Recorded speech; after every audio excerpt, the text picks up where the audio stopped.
Hello दोस्तों, आप सबका स्वागत है। आज हम देखने वाले हैं पशु परिचर के अंतर्गत पार्ट बी के क्वेश्चंस। तो शुरू करते हैं। आवे मानस किस किस का संकरण है? तो आवे मानस किस किस का संकरण है? आवे मानस क्या है? भेड़ की नस्ल है। आवे मानस किस किस का संकरण है? तो मालपुरा सोनाड़ी का रोड सेट और सपोलक के साथ संकरण कराया गया है। आवे मानस का मालपुरा और सोनाड़ी का डोरसेट और सफोलक के साथ संकरण करवाया गया है। यह कह सकते हैं मालपुरा संकरण, सोनाड़ी संकरण, डोरसेट संकरण, सफोलक संकरण, इन चारों का आपस में संकरण कराया गया है अभिमानस में। मालपुरा, सोनाड़ी, डोरसेट, सफोलक, अभिमानस। भारतीय मेरिनो किस किस का संकरण है? तो भारतीय मेरिनो रैम्बोइल्ड और चोकला और नाली। मेरिनो, रैम्बोइल्ड, चोकला, नाली, इन चारों का आपस में संकरण कराया गया है और बने भारतीय मेरिनो। तो भारतीय मेरिनो बने मेरिनो, रैम्बोइल्ड, चोकला, नाली, ये चारों नाम याद रखिए। इन चारों का आपस में संकरण कराया गया है और बने भारतीय मेरिनो। मेरिनो, रैम्बोइलेट, चोकला, नाली, बने भारतीय मेरिनो। इसरडेल किस किस का संकरण है? मगरा और मेरिना रेम का। मगरा और मेरिना रेम का संकरण है। इसरडेल किस किस का संकरण है? तो इसरडेल, मगरा तथा मेरिना रेम का संकरण है। पाटनवाड़ी सिंथेटिक किस किस का संकरण है? तो पाटनवाड़ी सिंथेटिक, पाटनवाड़ी का मेरिनो और रैम्बोइल्ड के साथ संकरण कराया गया। पाटनवाड़ी सिंथेटिक का पाटनवाड़ी का मेरिनो और रैम्बोइल्ड के साथ पाटवाड़ी और मेरिनो रैम्बोइल्ड का संकरण कराया गया। इंडियन कराकुल किस किस का संकरण है? तो कराकुल, मालपुरा, मारवाड़ी और सोनाड़ी, इन चारों को याद रखना है। इन आपस में इनका संकरण कराया गया और बनी इंडियन कराकुल।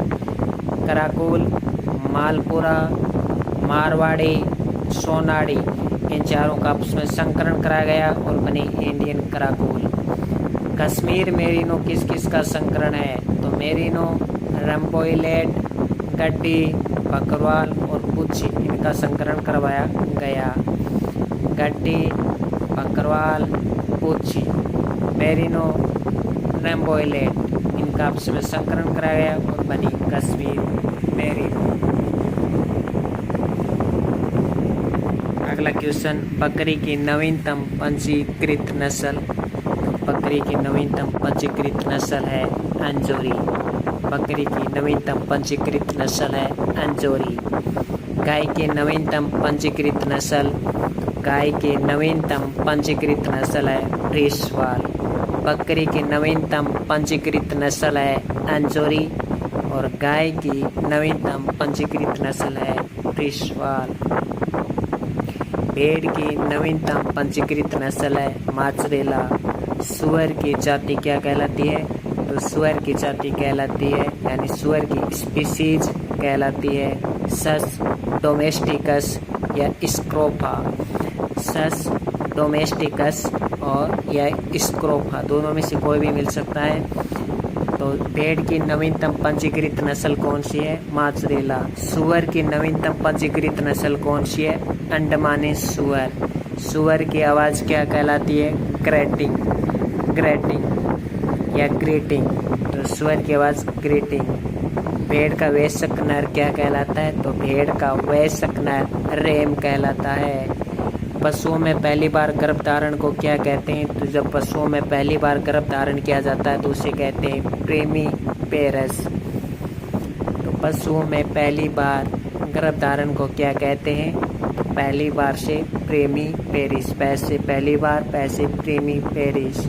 वातावरण के प्रति सर्वाधिक अनुकूलता वाली भेड़ कौन सी है? जैसलमेरी।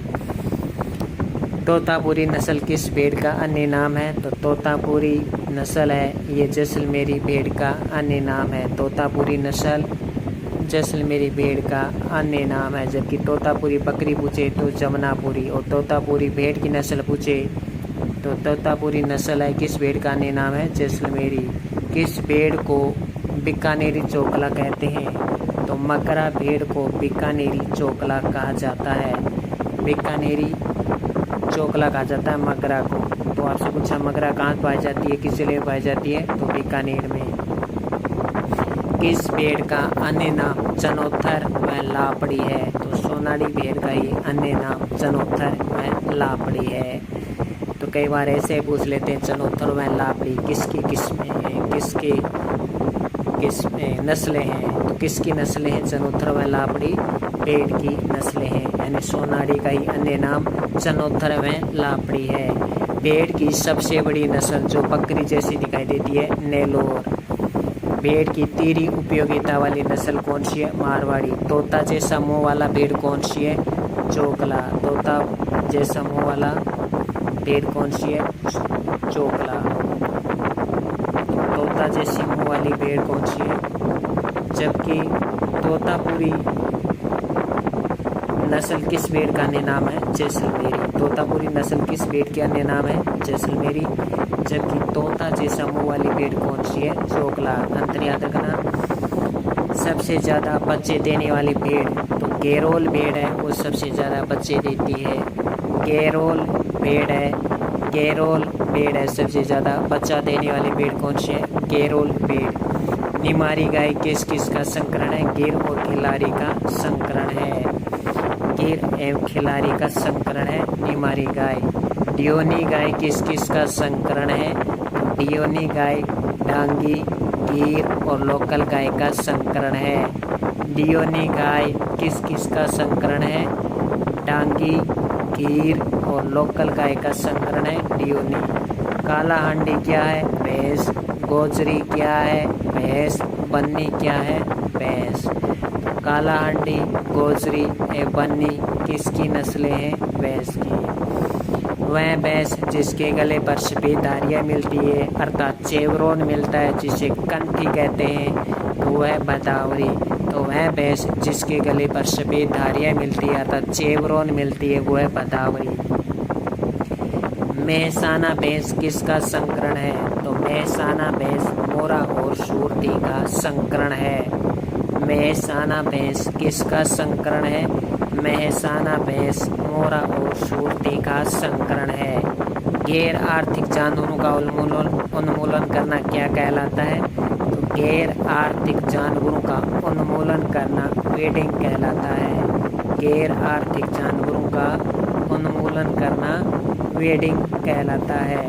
गैर आर्थिक जानवरों का प्रबंधन करना क्या कहलाता है? तो देखिए गैर आर्थिक जानवरों का उन्मूलन करना तो वेडिंग कहलाता है और गैर आर्थिक जानवरों का प्रबंधन करना मैनेजमेंट करना हेडिंग कहलाता है। मांस उत्पादन हेतु पदीयकृत मवेशी क्या कहलाता है? तो मांस उत्पादन हेतु पदीयकृत मवेशी स्टीर कहलाता है। मांस उत्पादन हेतु पदीयकृत मवेशी स्टीर कहलाता है। बोझा ढोने के उद्देश्य से पदीयकृत मवेशी क्या कहलाता है? बुलोक कहलाता है। और वहीं अगर बुलोक कहलाता है और वहीं अगर सांड का मांस उत्पादन हेतु पदीयकृत किया जाए तो उसे स्टीर कहते हैं, यानी सांड या बैल। पशुपालन विभाग कब अस्तित्व में आया? तो पशुपालन विभाग है 1958 में अस्तित्व में आया। डोर टू डोर मिल्क के लिए जानी जाती है, तो डोर टू डोर मिल्किंग के लिए जानी जाती है पंढरपुरी। और सबसे देर तक जिसका मिल्क हम निकाल सकते हैं वो है पंढरपुरी। पंढरपुरी महाराष्ट्र की है।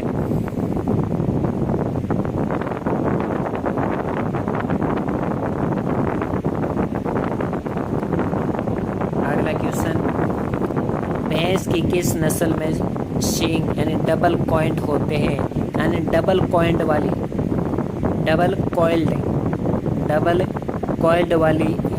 कॉइल्ड सींग वाली भैंस कौन सी है? बन्नी। भैंस की किस नस्ल में डबल कॉइल्ड सींग होते हैं? तो बन्नी। तो बन्नी की एक ही विशेषता है सिर्फ, और वो विशेषता है कि इसमें डबल कॉइल्ड सींग होते हैं। राजस्थान का भैंस में स्थान कौन सा है? दूसरा। राजस्थान का भैंस में स्थान दूसरा है। अंतः प्रजनन अवसाद किसका परिणाम है? तो अंतः प्रजनन अवसाद समयुग्मकता का परिणाम है। अंतः प्रजनन समयुग्मकता का परिणाम है, जबकि बाहरी प्रजनन विषम युग्मकता का परिणाम है। यदि माता पिता दोनों का प्रदर्शन उत्कृष्ट है, तो माता पिता दोनों का प्रदर्शन उत्कृष्ट है यानी बहुत ही एक क्लोज है, तो इसमें एक क्लोज ब्रीडिंग प्रजनन काम में लिया जाना चाहिए। प्रजनन हेतु जानवर का चयन वंशावली रिकॉर्ड से करते हैं, तो वंशावली रिकॉर्ड से करते हैं और लाइन टू लाइन उसकी वंशावली का रिकॉर्ड लिखते हैं, तो इसे कहते हैं लाइन ब्रीडिंग। तो प्रजनन हेतु जानवर का चयन वंशावली रिकॉर्ड से करते हैं, लाइन ब्रीडिंग। प्रजनन हेतु जानवरों का चयन व्यक्तिगत योग्यता के आधार पर करते हैं, तो व्यक्तिगत योग्यता, अगर व्यक्तिगत योग्यता है इसका मतलब वो क्लोज है। व्यक्तिगत क्या होता है, व्यक्तिगत तो क्लोज ही होते हैं। तो प्रजनन हेतु जानवर का चयन व्यक्तिगत योग्यता के आधार पर करते हैं, तो इसे कहते हैं क्लोज ब्रीडिंग। सुअर की त्वचा पर बैंगनी रंग के धब्बे कौन सी बीमारी में हो जाते हैं? Swine erysipelas. सुअर की त्वचा पर बैंगनी रंग के धब्बे कौन सी बीमारी को इंगित करते हैं? Swine erysipelas. जानवर के आंत में रक्तस्राव होने से उसके मल के साथ रक्त आ रहा है, इसे कहते हैं मेलेना। यानी जानवर की आंतें हैं, जानवर की आंत्र हैं और जानवर की आंत्र से मल के साथ रक्त भी आ रहा है, तो इसे कहते हैं मेलेना। ये मेलेना बीमारी है। यदि जानवर में अपचित फ्रेश रक्त मल के साथ आ रहा है, तो इसे कहेंगे हेमेटोचीजिया। तो इसे क्या कहेंगे? हेमेटोचीजिया। यदि जानवर में अपचित रक्त आ रहा है मल के साथ, तो उसे कहेंगे मेलेना। अपचित रक्त आ रहा है मल के साथ, इसे कहेंगे हेमेटोचीजिया। मेलेना रक्त है वो आंतर से आता है, जबकि हेमेटोचीजिया ये आंतर से नहीं आता है और ये अपचित रक्त होता है और मल के साथ आता है, इसे हेमेटोचीजिया कहते हैं। सांस नहीं आने को क्या कहते हैं? सांस नहीं आने को, पशुओं में सांस नहीं आ रहा है, तो उसे कहते हैं अपनिया। अपनिया कहते हैं। सांस लेने में कठिनाई हो रही है पशुओं में, तो उसे डिस्पनिया कहते हैं। सांस सामान्य रूप से आ रही है पशुओं में, उसे यूपनिया कहते हैं। कोबाल्ट की कमी से कौन सी बीमारी होती है? तो कोबाल्ट की कमी से वास्टिंग बीमारी होती है। कोबाल्ट की कमी से कौन सी बीमारी होती है? कोबाल्ट की कमी से वास्टिंग बीमारी होती है। घोड़ा की नाड़ी गति कितनी होती है? 32 से 40। और ऊँट की नाड़ी गति कितनी होती है? 28 से 32। तो पहले ऊँट की लेंगे, तो ऊँट की नाड़ी गति कितनी होती है? तो ऊँट की नाड़ी गति 28 से 32 और घोड़ा की नाड़ी गति 32 से 40 होती है। पशुओं में मूत्र का आयतन का बढ़ जाना, पशुओं में मूत्र का आयतन घट जाना क्या कहलाता है? ओलिगोयूरिया। पशुओं में मूत्र का आयतन घट जाना क्या कहलाता है? तो पशुओं में मूत्र का आयतन घट जाना ओलिगोयूरिया और पशुओं में मूत्र का आयतन बढ़ जाना पोलीयूरिया कहलाता है। पशुओं में मूत्र के साथ आरबीसी आना क्या कहलाता है? तो पशुओं में मूत्र के साथ आरबीसी आना अर्थात रक्त आना, आरबीसी के कण आना कहलाता है हेमेचूरिया। पोस्ट पार्चुरेट हीमोग्लोबिनूरिया का उदाहरण है हीमोग्लोबिनूरिया। पोस्ट पार्चुरेट हीमोग्लोबिनूरिया का उदाहरण है हीमोग्लोबिनूरिया। प्रसव से पूर्व शारीरिक तापमान कम हो जाता है, तो कुतिया में, कुतिया ऐसा जानवर होती है जिसमें प्रसव से पूर्व ही शारीरिक का तापमान कम हो जाता है। मरकरी डिजिटल इंफ्रारेड क्या है? तो मरकरी डिजिटल इंफ्रारेड ये थर्मामीटर के प्रकार हैं। तो शरीर का तापमान के लिए मापने के लिए थर्मामीटर का प्रयोग होता है। मरकरी, डिजिटल, इंफ्रारेड, ये थर्मामीटर के प्रकार हैं। भेड़ बकरी की श्वसन दर कितनी होती है? तो भेड़ बकरी की श्वसन दर 12 से 20 होती है। भेड़ बकरी की श्वसन दर 12 से 20 होती है। ऊँट की नाड़ी गति कितनी होती है? तो ऊँट की नाड़ी गति 28 से 32 होती है। और घोड़ा की नाड़ी गति कितनी होती है? 30 से 40 होती है। पशु का शारीरिक तापमान कितना होता है? तो देखिए, घोड़ा का तो होता है 38 डिग्री सेल्सियस यानी 100.5 डिग्री फ़ारेनहाइट। गाय एवं भैंस का होता है 38.5 सेल्सियस अर्थात 101.5 फ़ारेनहाइट। और भेड़ का होता है 39 डिग्री सेल्सियस अर्थात 102 डिग्री फ़ारेनहाइट। तो घोड़े का शारीरिक तापमान होता है 38 डिग्री सेल्सियस यानी 100.5 फ़ारेनहाइट। गाय एवं भैंस का तापमान होता है 38.5 डिग्री सेल्सियस यानी 101.5 फ़ारेनहाइट। और भेड़ का 39 डिग्री सेल्सियस यानी 102 फ़ारेनहाइट। कृत्रिम गर्भाधान पशुओं में कौन सा रोग होने से रोका जा सकता है? तो कृत्रिम गर्भाधान पशुओं में कैम्पाइलो बैक्टीरियोलिस रोग होने से रोका जा सकता है। तो कृत्रिम गर्भाधान द्वारा पशुओं में कौन सा रोग होने से रोका जा सकता है? तो कृत्रिम गर्भाधान द्वारा पशुओं में कौन सा रोग होने से रोका जा सकता है? तो कैम्पाइलोबैक्टीरियोलिस। दूध में स्ट्रीप कप टेस्ट या स्ट्रीप टेस्ट किस बीमारी का पता लगाने के लिए? मेस्टाइटिस यानी थैलेला रोग को ही मेस्टाइटिस कहते हैं। और इसमें स्ट्रीप टेस्ट या स्ट्रीप कप टेस्ट का पता करते हैं, यह उपकरण का प्रयोग करते हैं। आइवरमेक्टिन है एक, तो स्ट्रीप कप टेस्ट एक प्रकार का उपकरण है यानी एक प्रकार की विधि भी है। आइवरमेक्टिन है एक, तो कृमिनाशक है। आइवरमेक्टिन क्या है? आइवरमेक्टिन है एक कृमिनाशक का उदाहरण है। मानकीकृत दूध में वसा का न्यूनतम अंश कितना होना चाहिए? तो मानकीकृत दूध में यानी वह दूध जो जिसको मानक दिया जा सकता है उसका न्यूनतम वसा कम से कम 4.5 होनी चाहिए। क्रीम निकालने हेतु दूध का तापक्रम कितने डिग्री सेल्सियस रखते हैं? तो दूध से क्रीम निकालनी है तो इसलिए दूध का तापक्रम 40 डिग्री सेल्सियस होना चाहिए। मुर्गी के शरीर का तापक्रम कितना होता है? 105 डिग्री से 107 डिग्री फ़ारेनहाइट होता है। किस भैंस के सिर पर टिक्का होता है? तो नीली रावी भैंस के सिर पर टिक्का होता है। नीली रावी भैंस के सिर के ऊपर टिक्का होता है। मुर्गी के शरीर का तापक्रम कितना होता है? 105 से 107 डिग्री फ़ारेनहाइट। कर्बर विधि का उपयोग किया जाता है। तो कर्बर विधि का उपयोग वसा का पता लगाने के लिए किया जाता है। ट्रोकार कैन्यूला किससे संबंधित? आप्रा से संबंधित है। ट्रोकार कैन्यूला उपकरण द्वारा पशु के शरीर में छेद किया जाता है जिससे उसकी शरीर की गैस निकल सके। भारत में 2022-23 के अनुसार प्रति व्यक्ति दूध की उपलब्धता प्रतिदिन कितनी है? तो भारत में 2022-23 के अनुसार प्रति व्यक्ति दूध की उपलब्धता प्रतिदिन होती है 459 ग्राम।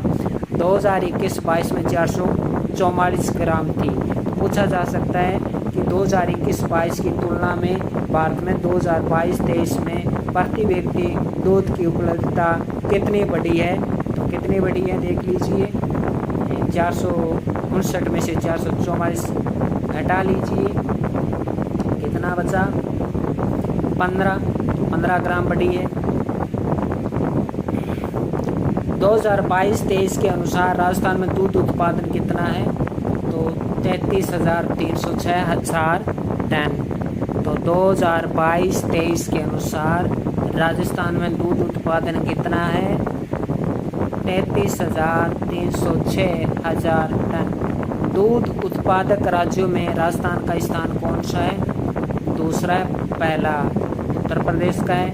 USDEC क्या है? तो USDEC क्या है? United States Dairy Export council. आपको बताएं कि मुर्गी के अंडे उत्पादन में प्रथम स्थान किसका है? तो मुर्गी के अंडे उत्पादन में प्रथम स्थान आंध्र प्रदेश का है। तो देखिए USDEC क्या है? तो USDEC क्या है? U से यूनाइटेड, S से स्टेट्स, D से डेयरी, E से एक्सपोर्ट, C से काउंसिल। गाय के दूध में वसा के क्रिस्टलीकरण की गणना करने की विधि कौन सी हो सकती है? यानी जो गाय का दूध है, उस गाय के दूध में जो वसा है और उस वसा का हमें क्रिस्टलीकरण करना है, तो इसके लिए विधि काम में लेंगे nuclear magnetic resonance. Nuclear magnetic resonance. तो गाय के दूध में वसा के क्रिस्टलीकरण की गणना करने की विधि कौन सी हो सकती है? Nuclear magnetic resonance. तो आज के लिए इतना ही। तो फटाफट देख लेते हैं गर्बर विधि का उपयोग किसमें किया जाता है। गर्बर विधि का उपयोग वसा के परीक्षण में। ट्रोकार कैन्युला किससे संबंधित है? आपराध से संबंधित उपकरण है। भारत में 2022-23 के अनुसार प्रति व्यक्ति दूध की उपलब्धता कितनी है? तो भारत में 2022-23 के अनुसार प्रति व्यक्ति को दूध उपलब्ध हो रहा है 459 ग्राम, यानी प्रत्येक व्यक्ति 459 ग्राम दूध पी रहा है। 2022-23 के अनुसार राजस्थान में कुल कितना दूध हो गया? तो राजस्थान में कुल हो गया 33,306 टन। दूध उत्पादन राजस्थान का दूसरा स्थान है। USDEC का फुल फॉर्म क्या है? United States Dairy Export Council. गाय के दूध में जो वसा होती है, उस वसा का क्रिस्टलीकरण करने की गणना किस विधि से की जाती है? तो न्यूक्लियर मैग्नेटिक रेजोनेंस। तो न्यूक्लियर मैग्नेटिक रेजोनेंस का संबंध किससे है? वसा का क्रिस्टलीकरण से वसा का क्रिस्टलीकरण से संबंधित है। कृत्रिम गर्भाधान द्वारा पशुओं में कौन सा रोग होने से रोका जा सकता है? कैम्पाइलोबैक्टीरियोसिस। स्ट्रिप टेस्ट किया जाता है मेस्टाइटिस रोग में, यानी थैनेला रोग में। आइवरमेक्टिन है एक कृमिनाशक। मानकीकृत दूध में वसा का न्यूनतम अंश कितना होना चाहिए? 4.5। क्रीम निकालने हेतु दूध का तापक्रम कितना होना चाहिए? 40 डिग्री सेल्सियस। मुर्गी के शरीर का तापक्रम कितना होता है? 105 से 107 फ़ारेनहाइट। किस भैंस के सिर पर टिक्का होता है? नीले रावी के भैंस पर टिक्का होता है। पशुओं में मूत्र का आयतन घट जाना ओलिगोयूरियो। पशुओं में मूत्र का आयतन बढ़ जाना पॉलीयूरियो। पशुओं में मूत्र के साथ RPS आना हिमेचूरिया। पोस्ट पार्चुरेट हीमोग्लोबिनूरिया उदाहरण है हीमोग्लोबिनूरिया का। और आपसे पूछा जाए हीमोग्लोबिनूरिया क्या है? देखिए, पशुओं में मूत्र के साथ टूटे हुए RBC आना, यानी टूटी हुई RBC आना, उसे कहते हैं हीमोग्लोबिनूरिया। प्रसव से पूर्व शारीरिक तापमान कम हो जाता है तो कुतिया में हो जाता है। मरकरी डिजिटल इंफ्रारेड क्या है? थर्मामीटर के प्रकार है, थर्मामीटर के प्रकार हैं ये। मरकरी डिजिटल इंफ्रारेड थर्मामीटर के प्रकार हैं। भेड़ बकरी की श्वसन दर कितनी होती है? 12 से 20 बार, है ना। भेड़ बकरी में श्वसन दर 12 से 20 बार होती है। पशुओं का शारीरिक तापमान देखें तो देखिए, घोड़े का तापमान होता है 38 डिग्री सेल्सियस, यानी 100.5 फ़ारेनहाइट। गाय एवं भैंस का तापक्रम होता है 38.5 डिग्री सेल्सियस, यानी 101.5 फ़ारेनहाइट। भेड़ का तापमान होता है 39 डिग्री सेल्सियस, भेड़ का तापमान यानी 102 फ़ारेनहाइट। जानवर के आंत में रक्तस्राव होने से उसके मल के साथ रक्त आ रहा है, यानी जानवर के आंत में रक्तस्राव हो रहा है और मल के साथ रक्त आ रहा है तो इसे कहते हैं मेलेना। और यदि जानवर में अपचित फ्रेश रक्त आ रहा है मल के साथ तो उसे कहते हैं हिमेटोचीजिया। सांस नहीं आने को अपनिया कहते हैं। सांस लेने में कठिनाई डिस्पनिया। सामान्य रूप से सांस आना यूपनिया। कोबाल्ट की कमी से वास्टिंग रोग हो जाता है। ऊंट की नाड़ी गति होती है 28 से 32 और घोड़े की नाड़ी गति होती है 32 से 40। भैंस की किस नस्ल में सींग होते हैं? यानी डबल कॉइल्ड सींग होते हैं। तो भैंस की बन्नी नस्ल में डबल कॉइल्ड सींग होते हैं। राजस्थान का भैंस में स्थान दूसरा है। अंतः प्रजनन अवसाद किसका परिणाम है? समयुग्मकता का। यदि माता पिता दोनों ही उत्कृष्ट प्रदर्शन कर रहे हैं तो उसका प्रजनन क्लोज ब्रीडिंग काम में ली जानी चाहिए। प्रजनन हेतु जानवर का चयन वंशावली रिकॉर्ड से करते हैं। लाइन ब्रीडिंग प्रजनन हेतु जानवर का चयन व्यक्तिगत योग्यता के आधार पर करते हैं, तो इसे कहते हैं क्लोज ब्रीडिंग। सुअर की त्वचा पर बैंगनी रंग के धब्बे कौन सी बीमारी को इंगित करते हैं, तो स्वाइन एरिसिपेलस। और सुअर का बच्चा क्या कहलाता है, पिगलेट कहलाता है। तो इसी के साथ यहीं पे हम विराम लेते हैं। धन्यवाद।